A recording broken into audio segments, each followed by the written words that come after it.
Georgia Southern Athletics with Coach Jeff Monken after the Eagles finished their regular season at Paulson Stadium with the hopes of playoff games here to follow. But Coach, a non-conference game against Howard, great victory, but you know that even watching the film next week, there are going to be some things you'll need to talk about with the team.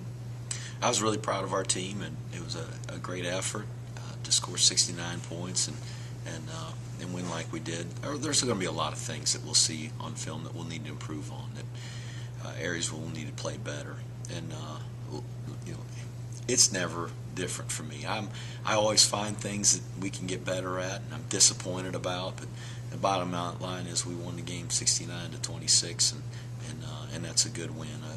You know, a nice job by our guys, our seniors, who all got in and rewarded for their dedication to this program over the last 4 or 5 years.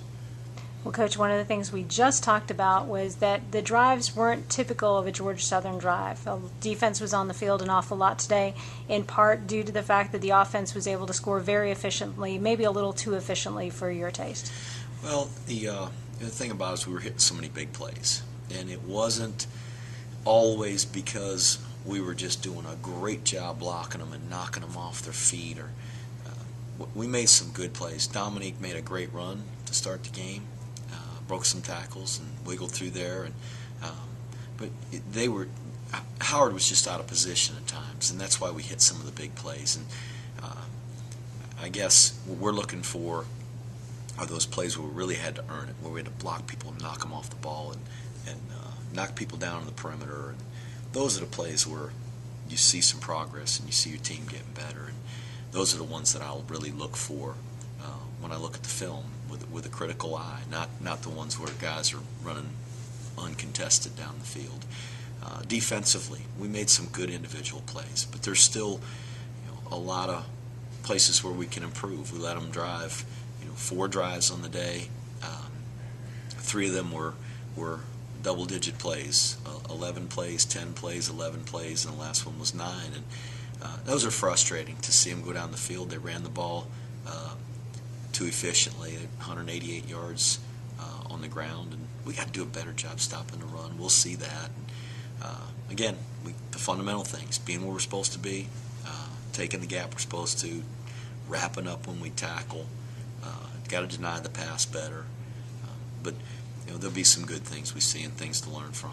One of the good things we noticed just from the stats purely is Jerick McKinnon accounting for 5 touchdowns in today's game, rushing for 3, passing for 2. Zach Walker making some incredible plays again, getting those consistent runs where you needed to get them. What are some of the things you saw, maybe from Jerick's performance or from the backs, that were important in today's game? We did a much better job of blocking on the perimeter, blocking inside. Jerick made some really good plays, some good runs. That catch by Zach was a great throw and catch. And the thing that I was really proud of Jerick for is he let the thing go. He threw it in there hard with some confidence and gave him a chance. He just, a few plays before that, had thrown one down the sideline and thrown it out of bounds. And he did that last week, and he just got to throw it with more confidence. He did that, and it was good. Jerick's playing better. He's getting better each week, and that's encouraging.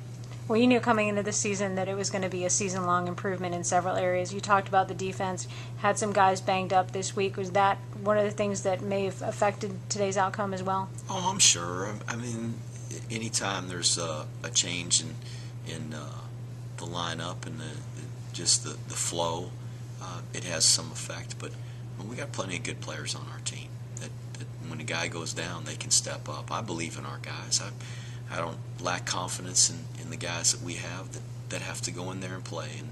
And just as I said, we made some really good plays. We made some really good individual plays at times, and other times we didn't. We fell short of what we expect. And our kids, they'll see it. They know they have high expectations for themselves, and they'll see it and be disappointed. But hopefully it'll help us learn. We'll be able to correct those fundamental things and do them better. We're going to have to do them better next week and as we continue. One of the things you just mentioned is how important is it for some of the guys that are working maybe second and third unit to get that live action? Oh, always glad for the opportunity to get some of those guys in that don't play as many snaps, because just as has happened this week, we had several guys that didn't play. We had 3 starters on the offensive line that were banged up and not playing. We had a couple guys on defense that start every week that weren't in there in the game, and guys got to step up and be able to play when the game's on the line, and getting that work just makes them more comfortable, gives them the confidence that they can do it, so that when they do have to be in there as a starter or go trotting out there when a guy gets hurt, that they're ready to go. Preparing for the playoffs, preparing for a potential playoff bid. Got one last non-conference game against the in-state rival UGA. How is that going to affect the preparations for this week and the mentality of the team going into this week, knowing they've got playoffs immediately afterward?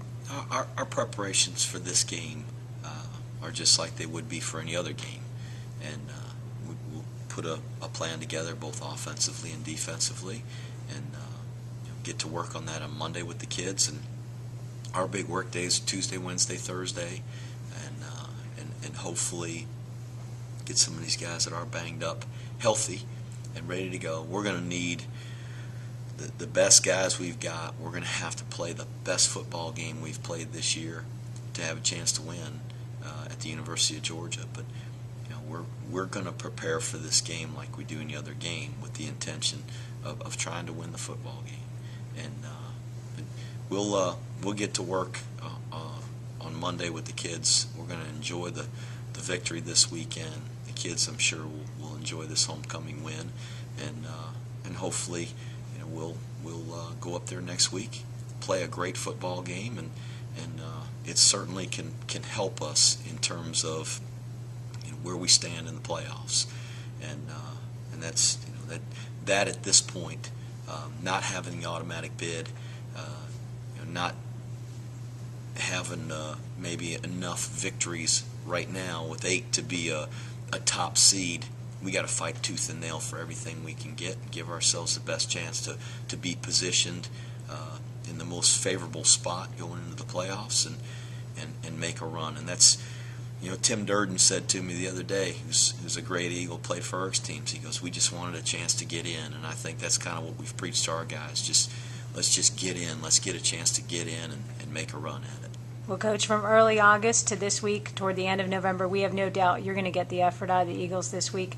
We look forward to seeing you guys practice on the banks of beautiful Eagle Creek. Well, I'm looking forward to it too, and hopefully there's football for our team beyond this weekend. We certainly don't have a guarantee, and without that guarantee, we're going to put everything we've got into this football game.